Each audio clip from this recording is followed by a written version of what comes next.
আসসালামু আলাইকুম। নতুন একটা রেসিপিতে সবাইকে স্বাগতম। আজকে করে দেখাবো বিফ তেহারি।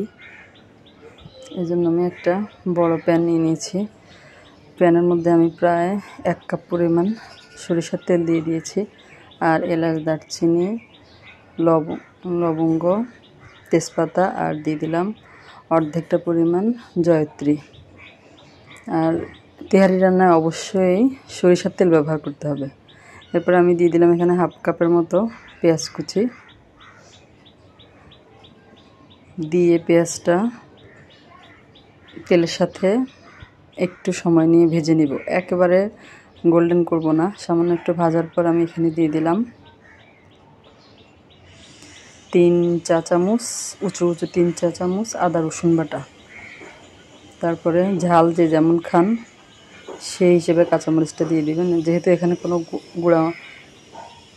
মরিচ গুঁড়া যাবে না, সেহেতু সেই হিসেবে কাঁচামরিচটা দিবেন। তারপর নেড়ে ছেড়ে এখানে আমি 1 কেজি 200 গ্রাম গরুর মাংস নিয়েছি। ওটা আমি টুকরো করে নিয়ে ধুয়ে নিয়েছি, ধুয়ে পানি ঝরিয়ে নিয়েছি। ওই মাংসটা দিয়ে দিলাম। মাংসটা দিয়ে ভালো মতো মশলার সাথে ভেজে নেব, একটু মিশিয়ে নেব। মিশিয়ে নেওয়ার পরে পরিমাণ মতো লবণ দিয়ে দিলাম এখানে, দিয়ে আবার ভালো মতো মিশিয়ে নেব। এরপরে দিয়ে দিলাম এখানে আমি 1/2 কাপের মতো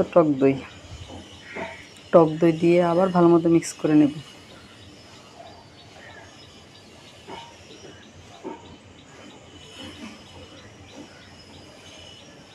এই পর্যায়ে দিয়ে দিচ্ছি আমি এখানে প্রায় 7-8টা কাঠবাদাম আমি ব্লেন্ড করে নিয়েছিলাম, চাইলে আপনারা বেটেও নিতে পারেন। ওটা দিয়ে দিলাম। আর দিয়ে দিলাম এখানে 1.5 চা চামচ ধনিয়া গুঁড়া, 1 চা চামচ জিরা গুঁড়া, আর এখানে দিয়ে দিলাম 1 চা চামচ গরম মশলা গুঁড়া। আমার এই গরম মশলাটাতে সব রকম মশলাই আছে। একসাথে মিশিয়ে আমি এটা গুঁড়ো করে নিয়েছি। ওটা গরম মশলার রেসিপিটাও আমার চ্যানেলে আছে, চাইলে আপনারা দেখে নিতে পারেন। ওই মশলা থেকে 1 চা চামচ দিয়ে দিলাম এখানে, দিয়ে সব কিছু একসাথে ভালো মতো মিশিয়ে নিলাম। ঢাকনা দিয়ে ঢেকে দিলাম। যখন মাংসটা কষে এরকম তেল বেরিয়ে আসবে, তখন আমি ঢাকনা খুলে আপনাদেরকে দেখাচ্ছি। আবার একটু নেড়ে ছেড়ে দিব। এই পর্যায়ে দিয়ে দিব যেই ব্লেন্ডারের জারে আমি কাঠবাদামটা ব্লেন্ড করেছিলাম, ওটা ধুয়ে পানি দিলাম। আর দিয়ে দিলাম এখানে আমি গরম পানি দিলাম আমি এখানে পরিমাণ মতো, প্রায় 2 কাপের মতো দিয়েছি। দিয়ে এই পানিতে মাংসটা সিদ্ধ হবে।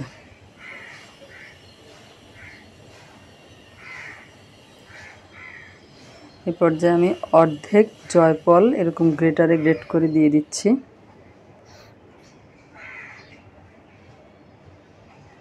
পুরোটাই দিয়ে দিব। অর্ধেকটা জয়ফল আমি এখানে দিয়ে দিয়েছি। দিয়ে ভালো করে নেড়ে চেড়ে ঢাকনা দিয়ে ঢেকে দিব মাংসটা সেদ্ধ হওয়া পর্যন্ত। প্রায় 40 মিনিটের মতো, 40 মিনিটের মতো আমি মাংসটা সেদ্ধ করে নিয়েছি। মাংসটা সেদ্ধ হয়ে গিয়েছে। তারপরে আমি মাংসটা একটা প্লেটে উঠিয়ে রাখবো। প্লেটে উঠিয়ে নিয়েছি সবগুলো মাংস এখানে। তারপরে আমি যতটুকু চাল নেব, আমি চাল নিয়েছি 1 কেজি, তার ডাবল আমি এখানে গরম পানি অ্যাড করে দিচ্ছি। 1 কেজি চালে হবে 5 কাপ, এখানে আমি 10 কাপ পানি দিচ্ছি, গরম পানি। তারপরে আগে থেকে ধুয়ে পানি ঝরিয়ে রাখা চিনি গুঁড়া চালটা, পোলাও চালটা আমি দিয়ে দিলাম এখানে। আর দিয়ে দিলাম স্বাদ মতো লবণ, আরও 7-8টা কাঁচামরিচ দিয়ে দিয়েছি। আর দিয়ে দিলাম আমি এখানে 1 চা চামচ, আরও 1 চা চামচ গরম মশলা গুঁড়া। আর দিয়ে দিয়েছি এখানে আমি প্রায় 2 টেবিল চামচের মতো কিশমিশ ধুয়ে নিয়েছি।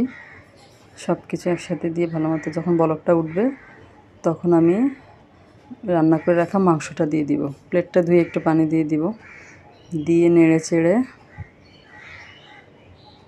ভালো মতো বলক আসা পর্যন্ত অপেক্ষা করব। তারপর যখন ভালো মতো বলক চলে আসছে, তখন আমি চুলার আঁচ একদম লো করে দিয়ে ঢাকনা দিয়ে ঢেকে রেখেছি প্রায় 10 মিনিট।